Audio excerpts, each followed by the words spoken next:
idol, good morning 4 PMS tayo, Toyota Wigo. So ayan, sa katunayan ngayon dinidrain na yung langis at saka transmission fluid, papalit na rin tayo.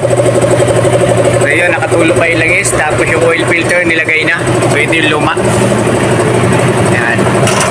Tapos yung transmission fluid niya, ito palit na rin tayo Ayan medyo marumi na rin.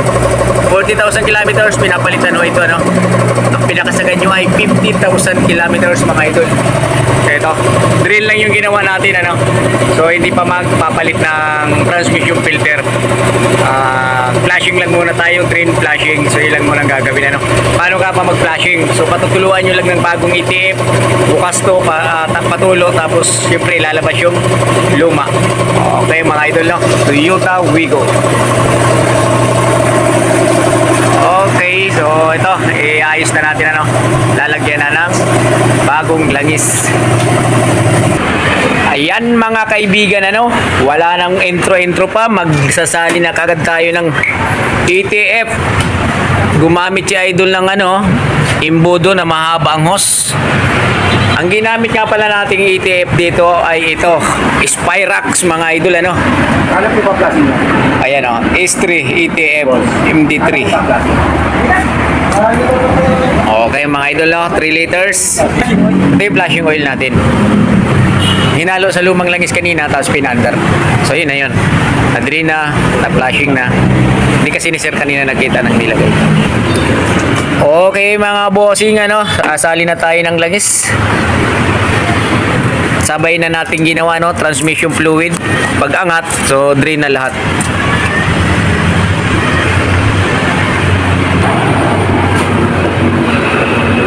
Semi-synthetic nga pala yung langis nito pang 7,000 kilometers. Ang laman ng transmission pag drain lang ay 3 liters, pero pagka pinalitan yung transmission filter 4 liters na ang abutin yan.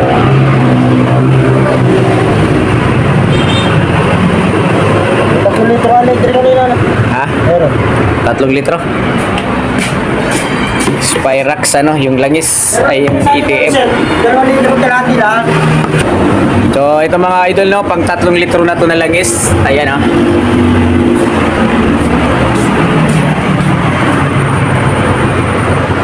2.5 lang muna.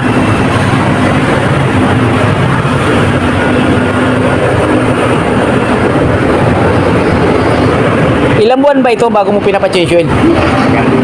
Ha? Taga-tigulo lang naman yan. Taon ba? Taon.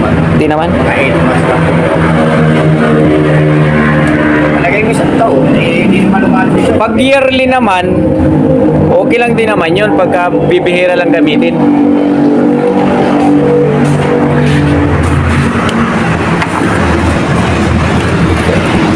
Si Wigo naman napakatipid nito sa maintenance. Para ka lang nakamotor dito. Sakto ka na. Sakto lang. Sir, paandarin mo daw. Para umikot na yung Alright mga boss paandarin na natin itong Wigo. Yun. Para naman sa ganon ay umikot na ang mga langis niya sa ilalim ng loob ng makina. So dito lang tayo sa Shell Kawit. So ito ang ating location papakita lang natin sa mga nagtatanong. Saan nga ba location natin? So kaharap lang tayo ng Gak Motor, Geely Motor, MG, Kia. Ayan, magkakasunod yan mga idol So ito location natin. Yan. Alright. Pinakita pa ni idol.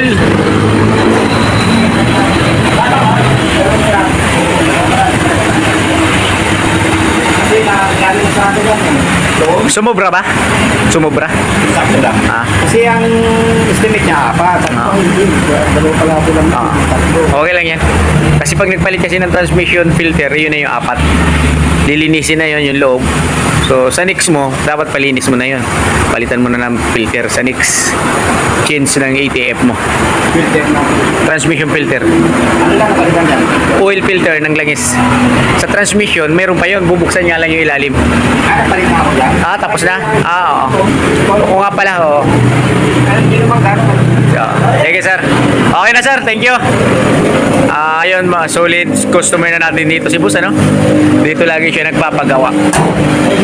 So, Toyota Wigo mga idol. Thank you for watching mga idol, ano? God bless and I love you all, mga followers.